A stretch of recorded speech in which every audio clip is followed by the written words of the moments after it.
Hello, ladies and gentlemen, or should I say the listener, welcome back to the Big Fun Podcast, Episode 5. Woo! Welcome to the Big Fun Podcast. Yes, Um, my name is Guy. my name is Nadav, and we'll be your hosts for today, just like Yes. every day, We will facilitate your suffering. or your enjoyment, because this is the Big Fun Podcast. Yeah, and this is where we have um, big fun, I guess. Yes. Yeah. So, I think the last episode we ended on, we kind of gave teasers to our topic today, or I guess the first topic, which is being a good student. Uh-huh. Yeah, we did. Yeah, I don't remember exactly what I already said about it, but I'll say this. Uh, I think for me, the main thing to do that many people do wrong is don't study hard, right? Study smart.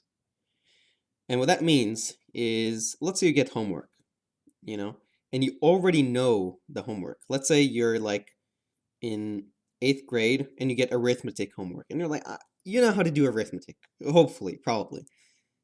You don't need to do that. You don't need to full ass that homework. You can half ass it, quarter ass it even, but you don't need to actually put effort into it because it's not going to help you. Your time is better spent otherwise. Whereas if you get homework, let's say in your math calculus class, and you really don't know what's going on, do the freaking homework because it's important that you understand it. Yeah. Yeah, I agree with that a lot. I think this is something we talked about last time. At least we talked about it a lot together. So I think we talked about it last time. Yeah. Um, I don't know if we talked about. Yeah, go ahead. No, you go. Well, just what our physics teacher told us. Sometimes um, you're gonna have classes and where you just don't understand something, and it is very easy to just kind of give up and be like, well, I'll probably never get it. I'm not a math person. Let's just whatever. It's okay. I'll take the D plus. But I think a good mentality is to tackle your problems like a brave hero. And this applies outside of academics too, but it's very true in academics. Um, if you have a problem and you don't get it, legitimately just try to do it, you know, and don't give up. Don't peek at the answers. Peek if you're weak. You know what I mean? Yes. And if you don't attack your problems like a brave hero, they won't go away. Yeah. They'll just stay there. Yep. Because let's say you have like a homework problem, and obviously this is applying it to academics, but it's true for other places of life. Let's say you have a homework problem and you just don't get it. You could say, okay, I tried it for a minute. I don't get it. Let's just skip it. That problem or that type of problem is not going to go away. You're going to see it on the test. And what are you going to do then? You know? Yeah. It just exasperates the problem. Now, last time I talked about challenges and how in high school, you know, you can get by just by basically doing the bare minimum, right? Yeah. It's not really that hard to get through high school, doing all right. You just got to learn like the system, like how to play it. Yep. And that was something I was worried about coming into college, because I didn't know how I would deal if I was challenged. And right now, I'm in a class called Contemporary Physics, which is an introduction to non-classical physics. So we start off with things like special relativity and quantum mechanics. Soon we're going to go into nuclear physics. And let me tell you, it's the hardest class I've ever taken in my entire life. I used to think that was chemistry back in high school, but no, this is way worse. I don't really get what I'm doing most of the time. On the first test, I got a 41 out of 80. But, you know, not so bad because the average was 43. And I could have dropped then. There's actually 7 people left in that class, including me. Everyone else has dropped. And I could have dropped and not had, but I instead I worked hard. I read through all the textbook chapters again and again. I did practice problems. I did the homework several times. I started it like a week in advance. I did the problems on scratch paper first, and then did them over. I asked questions of the teacher whenever I could. And the next test, I got a lot better. I got an A on the test, and I was like, Wow, that yeah, that you that's know, crazy. if you put in the effort, Yeah. it's very easy to just say this class is hard, and I could fail it, which could hurt my GPA. So I should back out of it and take something easy. Mm-hmm. For But sure. that's not Go ahead. always the best things to do. Yeah. And it kind of it doesn't annoy me, but it bothers me when people um say that a certain class is hard because that implies that your average person can't do it. Or it can even imply that you can't do it. You know, if in your mind you're like, this class is hard, you're gonna be like, it, well, okay, I guess what I'm trying to say is things are not hard, they simply require effort. And if you put in the effort, you're gonna succeed. When you say hard, it kind of implies even if I put in effort, I may not succeed, but that's not true. Put in the effort and you will succeed. Do not be deterred by the word hard or difficult because it's just bullshit, you know. Yeah, And psychologically it can affect you that way. exactly. And some classes are very challenging, yes, but when you're challenged, you have you're more likely to become a better person. And this is a humanistic psychology thing, like self oh shit, I totally forgot Maslow's hierarchy of needs. Self-actualization. The people who self-actualize are people who like getting challenged. And Csikszentmihalyi, his thing is, flow experiences happen when you're challenged. For sure. So all these things, these peak experiences that make humans, according to these psychologists, is when they're challenged, when there's something put before them that they can't just complete willy-nilly in their head. They actually have to think about and work through, and that makes you like a stronger, better person. Yep. I think there's like a saying, I'm probably gonna butcher it, but it's like um I don't even remember what it is, but it's the idea is basically um, a ship in a quiet harbor, or I guess a sailor who trains in a quiet harbor is not going to be fit for the storm, right? And the Yes. point is, you have to exit your comfort zone in order to have meaningful experience you learn from. And doing well in classes, in challenging classes, it's the concept is very simple. You put in the effort and you will learn it. Obviously if you study smart, if you just study hard and you're like, I need to memorize all these answers for this formula instead of just understanding what the formula means, that's not going to help you. So, but I think the uh, just how to be successful in these classes, in theory, is simple. Just the method. Yeah, and the thing is, I don't want it to seem like we're getting on your case for not doing, because in theory it's simple. In actuality, it is not that simple. Exactly. I find my biggest problem in contemporary physics is I simply don't know what questions to ask most of the time, because I just don't get the material enough to know what I don't get. It's, Yeah. and that's a difficult thing to work around. That questioning, that's a skill you really have to develop. For sure. Uh, And I know I've been there myself when I took AP chemistry in high school. Uh, it was the first AP class I ever took, so I was not prepared for it. But I think no one is prepared for their first AP class. And if they are, then they've probably wasted, and I say wasted because they have a lot of time preparing for it. Because the AP class itself is going to prepare you for future AP classes.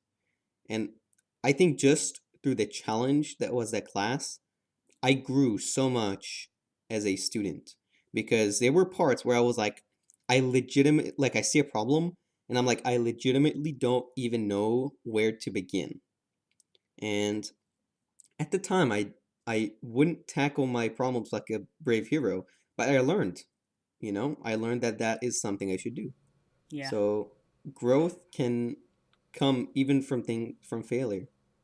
I I, think I think, it's cliche, but it's true. no, I think it's super true. I think failure brings the most growth. Like, you can grow from success, Yep. but nowhere near the same extent as when you Yeah. fail.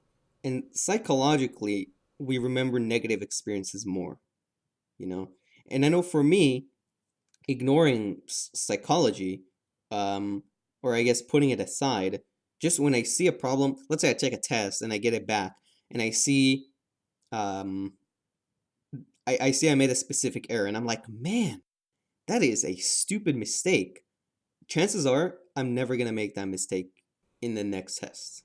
Right, and exactly, when you look at a test, you look for what you did wrong. You don't look for what you did right. So you don't even remember what you did right. You're not learning from that. You're not realizing, look, I did this so well. I'm always gonna remember that this is the answer to that because I got it that one time. Yep. You're gonna see what your failures were and you're gonna work on those. Mm-hmm. So don't be afraid to fail. Failing is a part of life. It's an important part of life. It's a good part Yeah. of life. And I think a part of taking challenges is knowing what you're capable of, because you so people are going to try are well, they're not going to try, but some people can underestimate you. Some people can overestimate you. It's important to know what you can actually do and have realistic goals.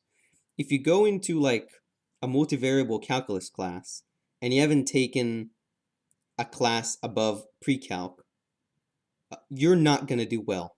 Regardless of your academic strategies, there's I don't think there's any way you do well in that class.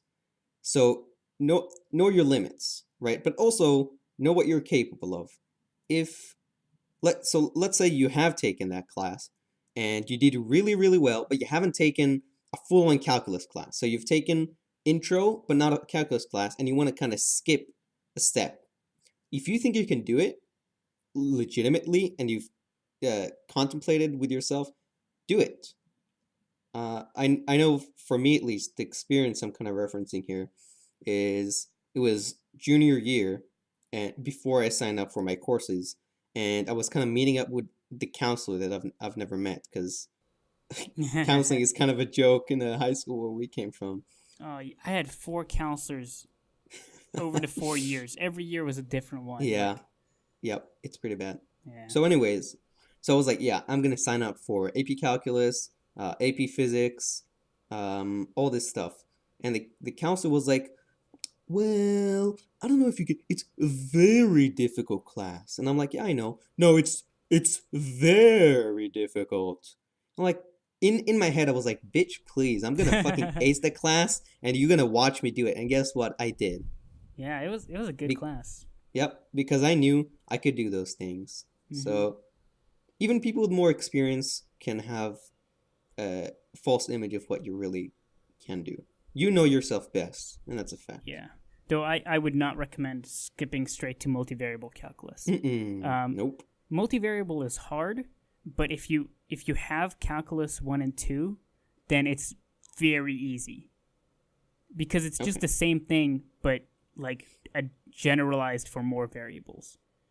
So if you know the Calc 1 and 2 concepts, Calc 3 is pretty simple. If you don't Yeah, know them, it is nonsense. yeah. It's just And crazy. for what it's worth, um, I think from my experience going over material I already learned. So right now in college, I'm taking a class where it has a little bit of new stuff. It's a calculus class, has a little bit of new stuff, but most of it I already did in high school. But and you would think that I'm bored out of my mind, but instead, all the things that I used formulas for, and I did kind of a plug and chug, just plug in the numbers into the formulas. I now understand, like as I take the class, I understand the formulas, and I go much deeper into what calculus actually is. So relearning something after you already did it can really surprise you in how effective it is. Isn't just isn't that just like the best feeling Yeah, when you really like get a form? You're like, oh my god, it makes so much. That's why it's like that. yep, Yeah, 100%. And that's basically been this quarter for me in math. yeah, I love it when Because that like I already happens. get all the stuff we're supposed to know. Now let's teach stuff myself. And I think another important part is you have to want to learn. You have to Oh, be that's the biggest part. like you have to have the will to even teach yourself, and become your own teacher and challenge yourself mentally, you know? And to go further than the bare minimum. Yeah. And if you're like, let's say you want to do film studies, you're probably not going to use calculus class. But it may be important. And sometimes you need to realize that bullshit in life exists and it's going to continue to exist 100%. And sometimes you just need to put up with people's bullshit. Sometimes you need to take a calculus class when you're actually film studies. And you need to realize that doing well is going to help you. Yeah. Since we're two physics guys, we may be a bit biased, but physics is just the best subject. Yeah, I think and I'm not biased at all. Physics is just and physicists are the smartest, most handsome, and honestly the most humble. Yes, of course. No, but being serious, like I was thinking, right? Because a lot of people drop physics. Yeah. And I was thinking, if I were to drop physics, what would I even go into? And I couldn't think of anything. Back when I was a kid, I wanted to like go into zoology because I thought animals were really cool. But then I took a physics class, and I was like, this is way better, right? Because you don't get the kind of stuff that you get with physics in the other courses. Um, Yeah. it, I it mean, just it's just so you different. go ahead. No, yeah, I'm done. Um, I can't even I think describe it. just the application of it to the real world. So, as a kid, and when I say kid, I mean like early middle school. I've kind of experienced I've kind of experienced biology and a little bit of chemistry, not obviously into high school depth, but getting there, like freshman year biology. And I found that physics, always to me as a young kid, was just the most real, if that makes sense. Just the most pragmatic. Uh, and I know especially I really liked, and I still do, astrophysics, um, which is a really cool subject. Yeah. Okay. Now we're gonna talk about this now. I'm sorry, listener, but we're gonna go quite deep into physics. You're an astro guy. I don't know. I think astrophysics is kind of like astronomy is kind of boring. Well, I don't really like calculate the mass of the star using its color and blah blah blah. I like more the theoretical stuff that doesn't bring food to the table. Yeah. Yeah. I don't know how much this stuff brings food to the table in general. Hmm. Just saying. Yeah. Uh, yeah, it was just always interesting to me, the universe. I guess more cosmology than uh, Yeah. astrophysics. But astrophysics is still cool. And I guess going off that, Nadav, what did you want to be when you grew up? I know it's not a Oh, bus. I wanted to be a fire truck when I Oh, a fire truck, not a yeah. bus. Yeah. No, no. No, I did actually want to be a zoologist. Hmm. Yeah, my hero was Steve Irwin and Jeff Corwin and Austin Stevens and all those guys. I just watch them all day, Cool. every day. I wanted to be Yeah. like them. But, animals are cool and all, but they're I shouldn't say this. What, what were you about to say? Well, that they're all gonna die soon anyways. So. Well, then. um, well, I think inspiration from other people is really important. Um, and I always liked the STEM field and science. I don't know why. I think it's because it was encouraged by my uh, grandmother and parents. But I don't know. I always loved physics. I always loved teaching other people about physics and at least what I knew, or just science. Um, so I knew when I grew up I wanted to be some kind of scientist. Uh, just I think is cool that I've kind of stuck to that. Yeah, it is cool. You know, Yeah, scientists are yeah, great. and it's crucial to have your inspiration. And I think you talked about zoology and how animals are cool, dude. Freak, you know, what's his name? Coyote Peterson from the Brave Wilderness channel. Of course, yeah. If he existed when I was a kid, like that guy is exactly a he's not exactly a science communicator, but a communicator for a field as one, he does a perfect job, I think. Yeah, Brave Wilderness is great. If you guys don't know Brave Wilderness, pause this podcast, go check them out right now because they're way better than us. But They do it's just it's animal stuff. crazy because I came into the channel as like I think either you or our other friend Kevin told us, hey, this idiot online is getting stung by shit. Check it out. Yeah, And I it was was like, Kevin. yeah, and I was like, oh, he is getting stung by shit. Wow, oh no, no, don't do that. Oh, that's pretty cool.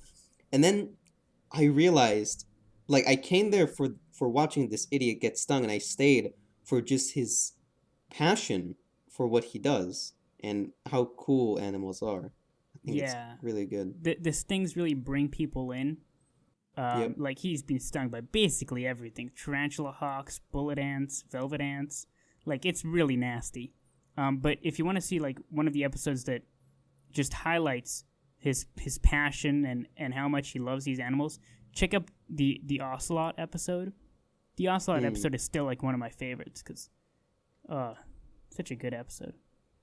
Yep. I mean, and I think being passionate, like towards a subject, is something that's actually kind of, at least from what I've experienced, kind of looked down upon.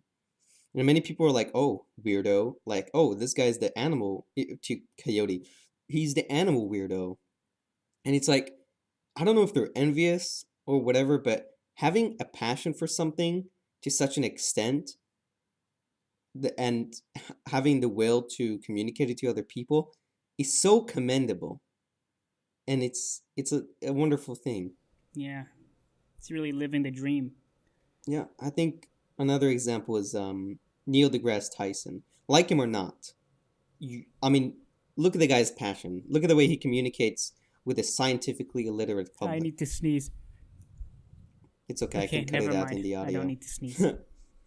um, yeah, communicators. They're good people. Some of them. Some of them are not. All right. I think we've milked this subject dry. What do you want to talk about next? uh, I don't know. I'm kind of trapped in a dark room. Do you want me to give you some suggestions? Yeah, that would really help. Okay. Space fantasies. So like Doctor Who and Star Wars and shit like that. Um, we got ninjas versus pirates. We got a lot like video games. Uh, a lot in there. I don't know if you can see the doc right now. I can't see anything. Okay. I'm not gonna spoil everything, but I'm sorry to tell you, um listener, but I've gone blind. If you're listening to this, I am blind now. So when you see me next, uh, you can do whatever you want around me. I will not be able so to when see you it. see me next, I won't. Yes, exactly. No, I So have not gone blind. I'm sorry. I shouldn't joke about that. yeah. I can see perfectly fine. I just have a blanket over my head. So choose one of these. Addictions, Harry Potter, space fantasies, or ninjas versus pirates. I don't actually have that much to say about ninjas versus pirates. Let's talk about Harry Potter. Yeah, okay. I mean, we have so much to say about Harry Potter. Yeah, Honestly, I've been kind of wary of this time because there's so much I want to say, so much I want to express that I'm worried that I'll like forget to say something, Well, we can always you know? talk about it again. Yeah. All right, let's talk about Harry Potter. Okay. Um, Harry Potter. Honestly, it's a fun. Always. There's some fun books. Uh, cool characters, I guess. Some of them to a kid, but I think the most important thing to remember when talking about Harry Potter, it's a kid's book. You know, Exactly. like people get really riled up about Harry Potter. Like, hey, who's the Slytherin here? Oh, I'm a Hermione. I'm Ravenclaw. And it's like, dude, like you don't need to shape your lifestyle around Harry Potter or call yourself a Potterhead. One, because that's stupid and you just sound like you're insane. And two, it's a kid's book. Like that's literally all it is. I reread it. So when I was a kid, I read it in Hebrew, and I was like, "Whoa, this is the greatest thing ever! I fucking love Harry." And reading it again, it's like this is kind of lackluster. The characters are kind of boring. Harry Potter is like a complete idiot with PTSD. Like Voldemort is generic villain number 4. It's like ugh, I don't know. And the magic It's just system sucks. holy shit, I dude. mean, like if you want a bad example of world building, Harry Potter is the one to go to. I'm sorry to say it, like, but it does not hold up Nope. under And any form of scrutiny. right. And and I've done this myself, and I think we've done it together, Nadav. It's very easy to start speculating. Like, ooh, how does the magic work? How does the math magic work? How does this? How does that? How do this? But then you realize J.K. Rowling literally gave you nothing to go on. Like, there is so little information, and the information that exists often contradicts itself. It's like So the it's Bible. just, yeah, yeah. I mean, I hate some people. It is, but it's not good world building. It's really not. Regardless of your views on world building, I think we can all agree it's not. Especially like, okay, I've got quite a lot of things to say, but like the fact that she comes in after the books are done and then like retcons stuff. Yeah, It's just like, no, lady, your books are done. Okay, just don't do this. yeah. Don't. I know Just a don't. controversial thing she did is she was like, "Oh yeah, Dumbledore is gay," And Hermione is and black. let's talk about Black Hermione I'm not later. joking. So I know that's a thing. Let's talk about it later. First of all, Dumbledore's alleged homosexuality, good or whack? Well, I just don't care. Good or whack? It just doesn't matter, right? Like it doesn't fucking, he's just an old man. He doesn't even play that big of a role in the books. Right. Here's what I think. Uh, I think so. We're gonna talk some Harry Potter right now, or at least I am. So he had his duel with Grindelwald, Grindelwald, and Grindelwald used the Elder Wand. Elder Wand.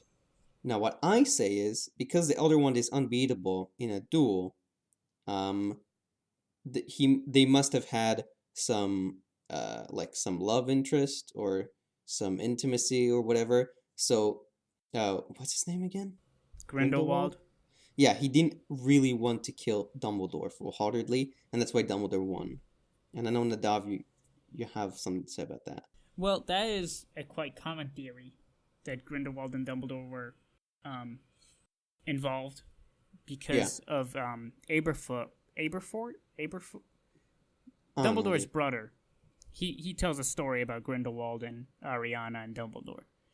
Um, but I don't think it doesn't even matter because sure it's unbeatable in a duel, but from the very story of the Deathly Hallows, we know that the oldest brother got murdered for it in his sleep. Mm-hmm. Dumbledore could just have easily done that. It Yeah, doesn't protect you from being assassinated. yeah, and then and before you say Dumbledore wouldn't do that, I mean, what do you really know about the guy? Like, he he probably has a Horcrux, and I mean, there are many videos and blog posts about that. The evidence just racks up. So he has a Horcrux, and he's being kind of an asshole. He's raising Harry Potter and manipulating him for his own interests. What do you really know about Dumbledore? Like Also, this is he's the guy who killed his sister, yeah, possibly. yeah, like yeah, you don't know if he's good, you don't know if he's bad, but I would say he's probably shady, and at least shady, and probably bad. And even if he wasn't bad, like this is literally wizarding Hitler we're talking about. You know, like if you had power to assassinate Hitler, even if you were like a good person, wouldn't that just make you do it like more? What do you mean? Well, like if people say that Dumbledore wouldn't assassinate Grindelwald, Grindelwald was Wizard Hitler, right? Sure. I'm pretty sure a lot of good people right now would say that yes, they would assassinate Hitler. Yeah. You know, it's like killing a bad person doesn't make you bad. Right. It's I mean, complicated, sure. I you agree with know, that. Yeah. especially when Uh, you're basically gods. yeah. Um. So yeah, it's a kid's book. Okay, wait. Uh. This is an actual thing. If you were to make a Horcrux, what would you make a Horcrux? Because See, this was I've thought about this quite a bit, and I've come up with the actual best answer. what? Well, no. You have to go first.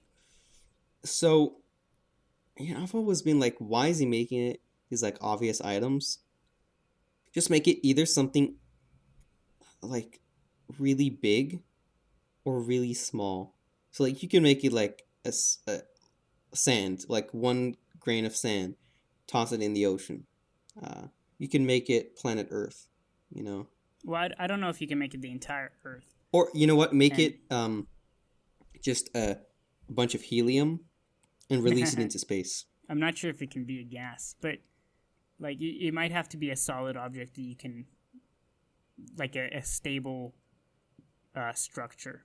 I don't. Hmm. We don't know anything, of course, Yeah, right? it's not like we have But anything to go on. I mean, the classic right is to like make it a stone and then drop it into the ocean. But Yeah, I have a better idea. Okay, tell us. because we know that Harry was a Horcrux for Voldemort, it is therefore possible to make a person your Horcrux. So Mhm. here's what you do. You make a person your Horcrux, and then they make another person their Horcrux, who makes another person their Horcrux, who makes Oh, another person their Horcrux, who makes another person their Horcrux. You see where this is going? dude, JK lost this like amazing opportunity to make like a family line that like their tradition is to just make Horcruxes of each other. Yeah.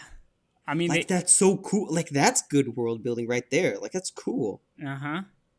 Oh my god. It's a Never good idea, considered that. right? Yep. Because I've then never then you're considered that. all like immortal. Yep. And okay, I have something to talk about. It just came up with how are the wizard people so oblivious to modern society where they don't know about electricity and guns.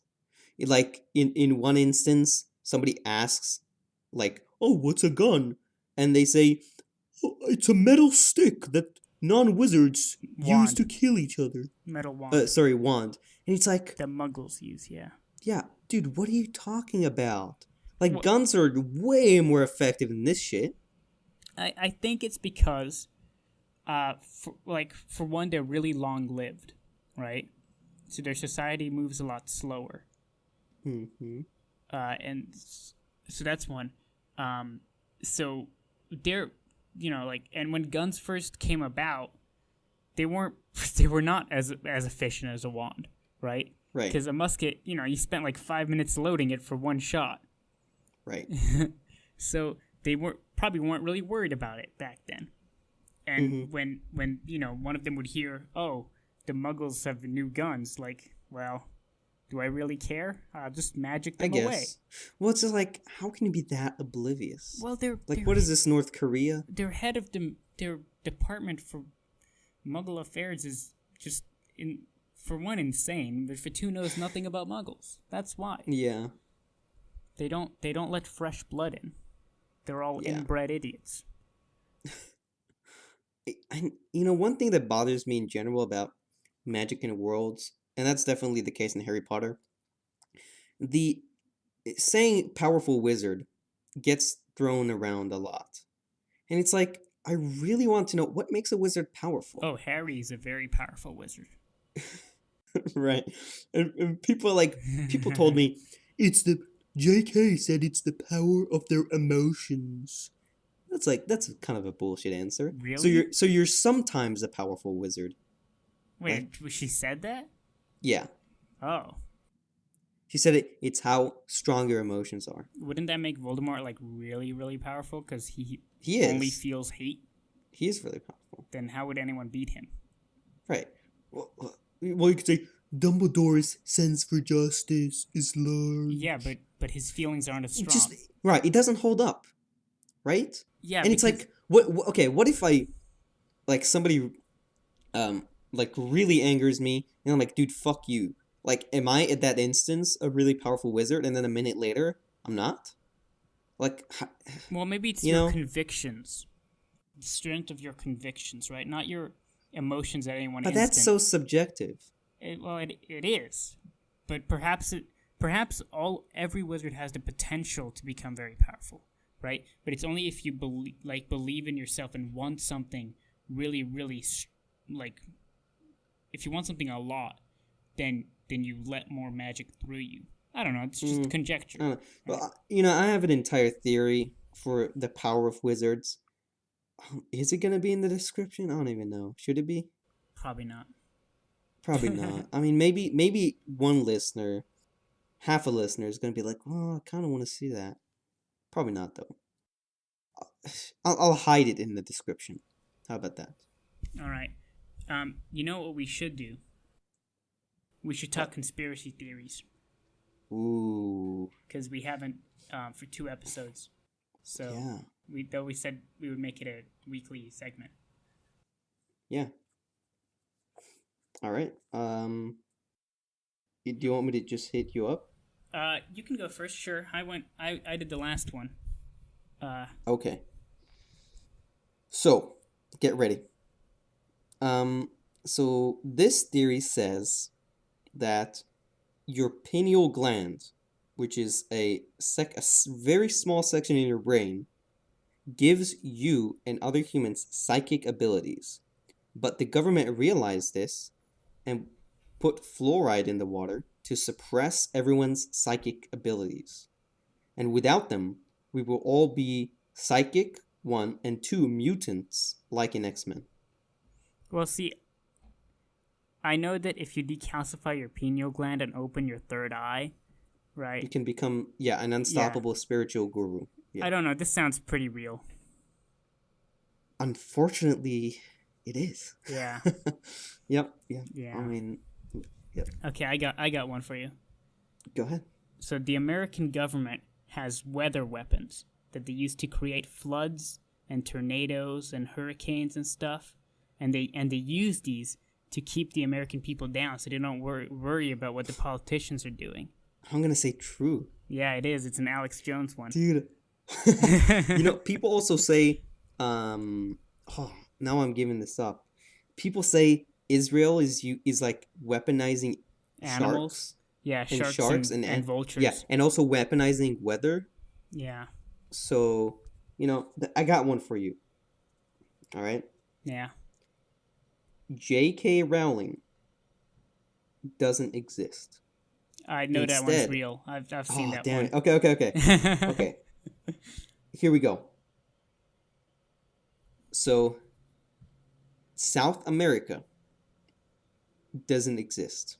And it's a lie by the U.S. government to traffic drugs. I think I think you made that one up. Oh, damn it. I'm too good. You know why? No, because why? It sounds too much like it sounds too much like other ones. I don't know. It sounded like something you would make up. I got one for you. Yeah. There's one. Okay. Go ahead. Yeah. So deep in the jungles of the Congo, okay, where people have not explored, there are still living dinosaurs. Okay. Sauropods, the big tall ones. Yeah. Yeah, dinosaurs still live on Earth. Dude, somebody probably believes that. It is actually a real thing. It's like Bigfoot. It's called Mokele Membe, Okay. and it's a pygmy species of sauropods that supposedly live in the Congo. Man. I say supposedly. This is not real, by the way. I mean, it might be, but it probably isn't. You sound like a spokesman of the government, Nadav. Okay, I'll hit you up with this one. It's very popular. You probably know it, but I just thought it was funny. So you know how the Queen of England is very long-lived? She's a reptile. No, Oh. that's crazy. But she is a cannibal, and that is why she's living that long, because she eats humans. Oh. You know, there was actually like a character in history. I think she's called like the Blood real, Countess. real or something. fake, Nadav? Real. Yeah. Yeah. No, there's actually maybe the Blood Duchess or something. She's some lady in old Europe who used to bathe in like blood of virgins to supposedly keep herself young. Yeah, it's a real person in history. You can probably look this up and find her. I don't really remember what she's called. Okay, I've got one for you. Okay. So, scientists are creating ferns that release toxic pollen, which is why everyone in America seems to be allergic to pollen these days. You know? Ooh, I'm gonna say. This is okay. I'm gonna say false. I made that one up. Ah, yes.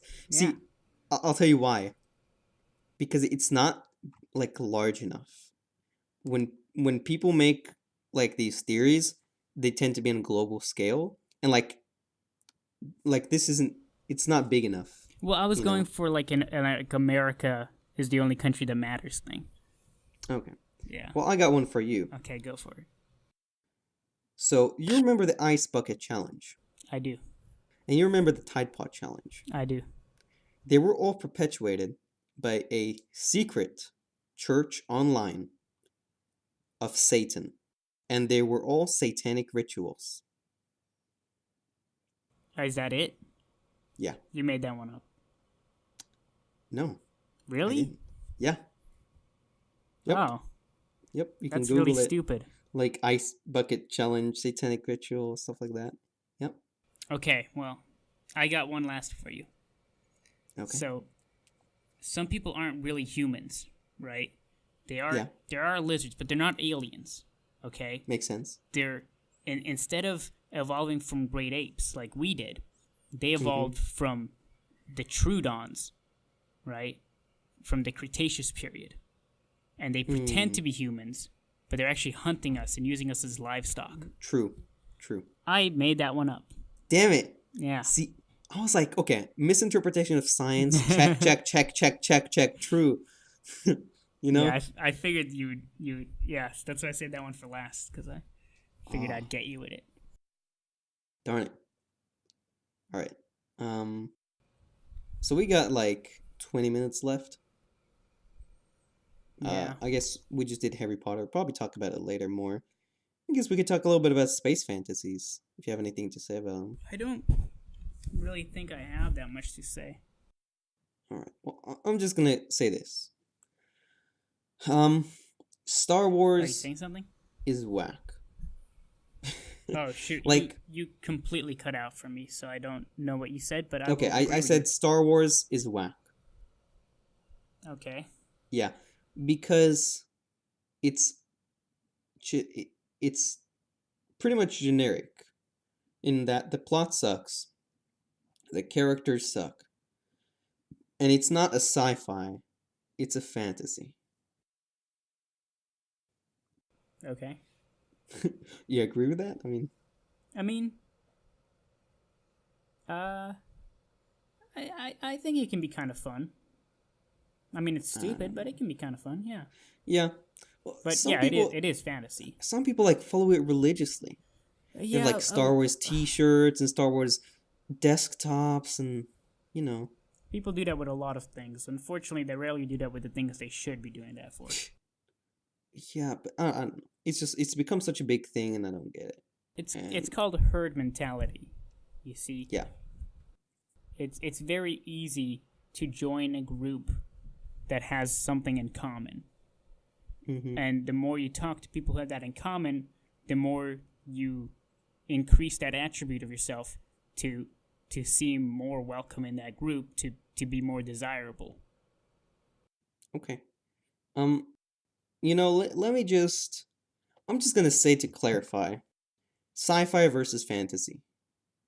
In my opinion, sci-fi um is, I guess, a show or some media where science is the main driver of plots, you know? And for that reason, science can't really be bullshit because it has, you can make up some future science, but it can't be completely bullshit. In that case, it would be fantasy, where you just make things up.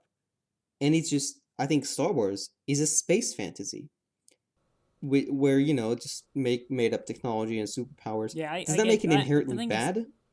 no, I don't think so. I like Yeah. fantasy. Yeah, Fantasy it can doesn't be make done it well. inherently bad. The problem is when it's fantasy that pretends to be science. Yeah, and I think that's not something that Star Wars did, but the fan base did. Yeah. Yeah. So yeah, I'm a Star Wars hater. I'm proud to say that. I mean, hating is just so much fun, you know. You keep saying I don't think there's a thing that I really hate. Well, you have to agree that group thinking and disagreeing, like while disagreeing with something, is pretty enjoyable. Like, man, this doctor, teacher, whatever. Yeah, dude, they suck. Yeah, dude, I freaking hate them. Last week they gave me a B where I should have, like, it's Oh, very easy. It's a slippery slope, and it's really fun. speaking of that, I hear people complain so much here. Do you are you constantly hearing people complain about basically everything? No, but I myself, I like to complain a lot. Yeah, but Well, that's not true. I like to bitch sometimes. I don't know. I just like I nothing against you people if you're listening. I think it's fine to complain every now and then, but like when I talk to people, they're constantly complaining about like the food or the residents or like the classes and stuff, and I'm like, we live in a pretty affluent area of a pretty affluent state, right? Like Mm-hmm. the area of California we live in is pretty rich. I didn't hear people complaining this much back there, and I'm just like, what did these people expecting? Like I don't I know. don't know. It's kind of strange. Yeah, I don't have much to say about that. Um, I guess just something I want to quickly talk about is Doctor Who. I know you don't have many thoughts, but generally for me, I love Doctor Who.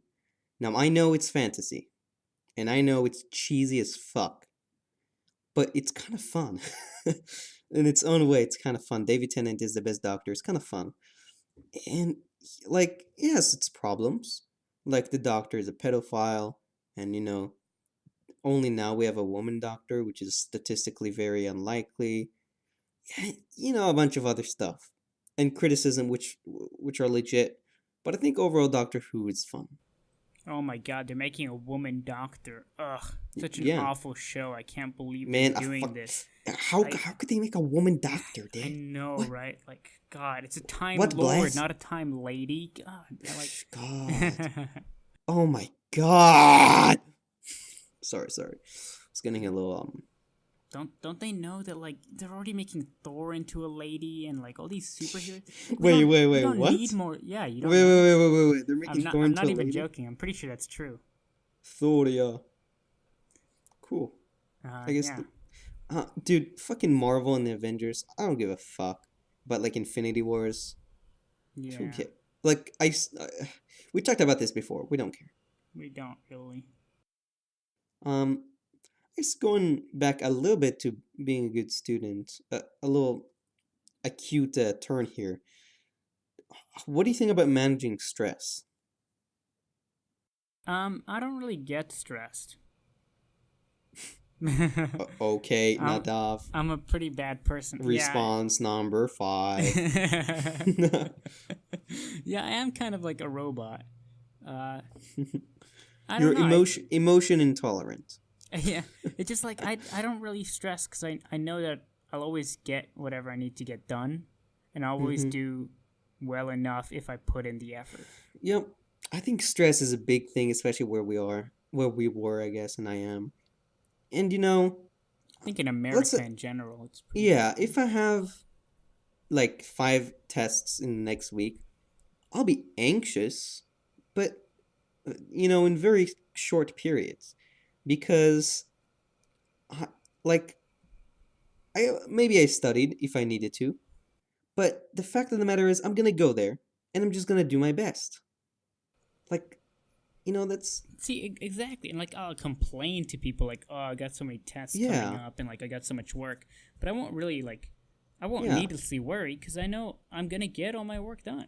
exactly. It's never You come a know, point yeah, where I go, haven't, where like I didn't get to do something that I thought I would. That just what do never you mean, like happened.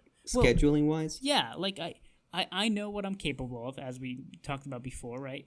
So always leave enough time that Yeah, I think I would need for anything, and yep. I've never Yep. needed more. I think a part of managing stress is knowing how to schedule yourself. Some people need a really rigid schedule, and that's fine. Some people don't, and that's also fine. But just know how quickly you can do assignments. So for example, me, I'm like I have 1,000 words of philosophy due Wednesday. Um, the quality of writing required is pretty low. I could probably do it in like 30 minutes. You know, Yeah, so well, I know I've gotten pretty good at rushing assignments, but just know what you're capable of. No time. Maybe you need a rigid schedule. Maybe you don't.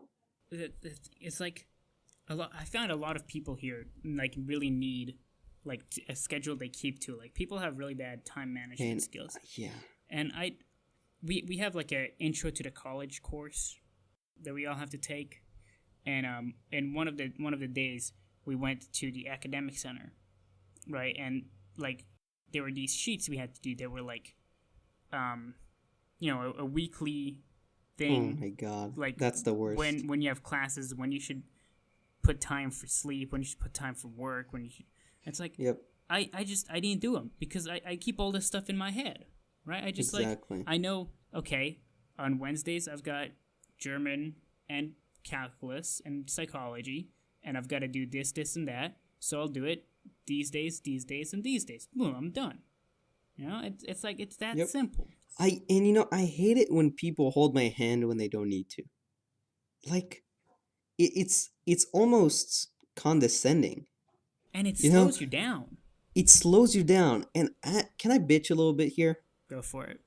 So I know you remember this sophomore year chemistry teacher would make us The notebook.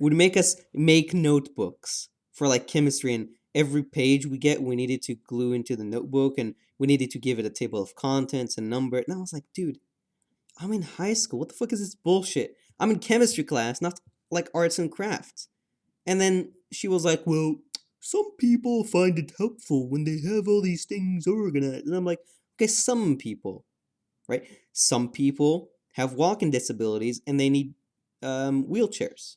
Does this mean everyone should use a wheelchair? Hell no. It's so annoying and I Yeah. hate it. And it's Thankfully, like I did time not need to do management that. sheets. It's like, dude, just let me do my thing. Like, you know, Yeah, it is unfortunate when they take something that's helpful for some people and make everyone have to do it, even if it's not helpful for you. yep. And I think the transition from high school to college for many people is very frightening because of that. Because they're used to have their hands held, where in college it's not the case at all, usually. Yeah. So yeah, I think, a part of this is don't require other people for if well, don't require other people for as much as you can. Like we talked about happiness before. Your happiness should be as self-reliant as possible. And I think that's true for academics too. You know, as much as possible, try to you don't have to do everything yourself, but be able to, you know? Yeah, and on the other side, don't help people too much. Like it's fine to help someone understand something, right? But if you're gonna hold someone's hand through everything, then they're not gonna learn. They're gonna rely on you to hold their Yep. hand forever, right? Yep. You gotta let them fail and pick themselves up. And if they don't pick themselves up, well, then you know that you're gonna waste your time if you help them. Mm-hmm. Right? It's kind of a, like, people think I'm bad for saying this, but you shouldn't help people who don't want to help themselves, because they're just wasting your time. Yep. And just you said teach other people. I think honestly, as a learning strategy, teaching other people is invaluable because like just by teaching and having people ask you questions, you realize how much you don't know. And whereas before you didn't know what you didn't know, right? Well, yes, So but like teaching yeah, someone is no, very, I get very your point. I'm just complicated. yeah, I get your point. Yeah. I'm just and it is complicated, like teaching other people, and I agree with it with what you said. But I'm saying, as a learning strategy, just I know I when I I yeah, go agree. ahead. Yeah, I find this true too. But I'm saying for the listener, right? When you're trying to help someone and teach them, you can't give them the answers, right? Um I learned that the best way to teach someone is to just question, right? Mm-hmm. You teach them by asking them questions, right? Yeah. And then they have to work out the answer, and then they understand it. Yep. The most important thing is the thought process you go through when you solve a problem, and it's something Yeah, if you can do unfortunately that you thought can't process teach by a once, you formula. can do it again, and you can do that forever. But if you just memorize a thing, well, Yeah. memory is faulty. Yep. It's like give a man a fish, he'll be like Fed for a day, fed for a day. Teach him how to fish, he's gonna be fed for life. as long as there's fish in the thing. But there's no As no long more. as you don't overfish and you consider the ecosystem and the restrictions and poaching and China. I love China. The China. Chinese people. I love the Chinese people. What does this podcast turn to? Oh Uh, no. People ask me, "What is your podcast about?" And you These are the say, moments I think about. I don't know, man. I say everything, anything. Yeah, people ask me what the podcast is about. I say it's called a philosophical podcast, but philosophy is a very wide subject, so it's pretty much about anything, Yeah. anything and everything. Yeah, just whatever we want to talk about that day. China, yeah. And I'm sorry, listener, if this is not up to your usual standards. We're a bit out of practice. Yeah, we haven't done this in a while. I know that the podcast comes out every week for you, but we don't record every week. I'm sorry to say. Yeah, and at the beginning I was like, oh no, what are we gonna talk about? But I think We did a we've done pretty good pretty well. job. Yeah. Yeah. Topic list definitely helps staying organized. It does. I think we should actually, speaking of, wrap this up. Something you learned this week? Ooh. What did I learn this week? Yeah, I've got to think something too. Well, I guess in the past weeks. Yeah. So chemistry hybridization Oh God. of orbitals. Oh, that thing. Listener, you probably statistically don't know what I'm talking about. That's 100% okay. You do not need to understand this because it's kind of bullshit. And it's just chemistry nerd stuff. Basically, in order to make sufficient bonding, the different orbitals, electron orbitals, need to combine. And so that's basically what I learned. Why hybridization is a thing, and two, how it physically looks like hybridized orbitals. Exciting, yes, Nadav. What do you got? Yeah, I got something. So, like the Germanic tribes, like the Saxons and the Anglos and all those. Yep. So, I learned that they got their names, at least a lot of them, from what weapons they used. Hmm. Yeah. Interesting. England? Yeah. Do you know why it's called England? Because it's the land of the Anglos. Yeah. Yeah. I mean, that's not a weapon. I guess it's a weapon against fish. I don't know, but like the Saxons, they used axes. And there was a tribe that used spears. And they were called something that had to do with spears that I don't remember the name of. And, That's cool. Yeah, it's That's some good interesting. world building. Yeah. So Man, I saved that for you.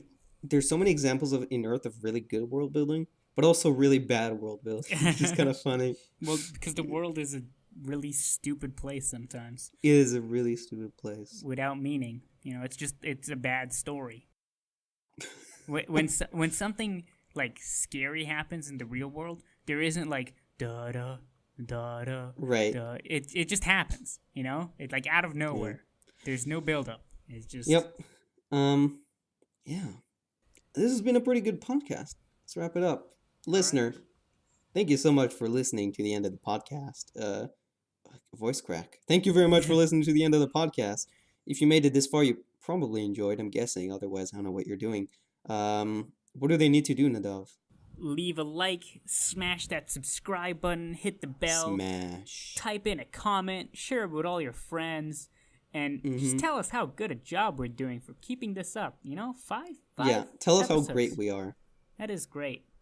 And tell us But how honestly, humble we are guys, too. We love it.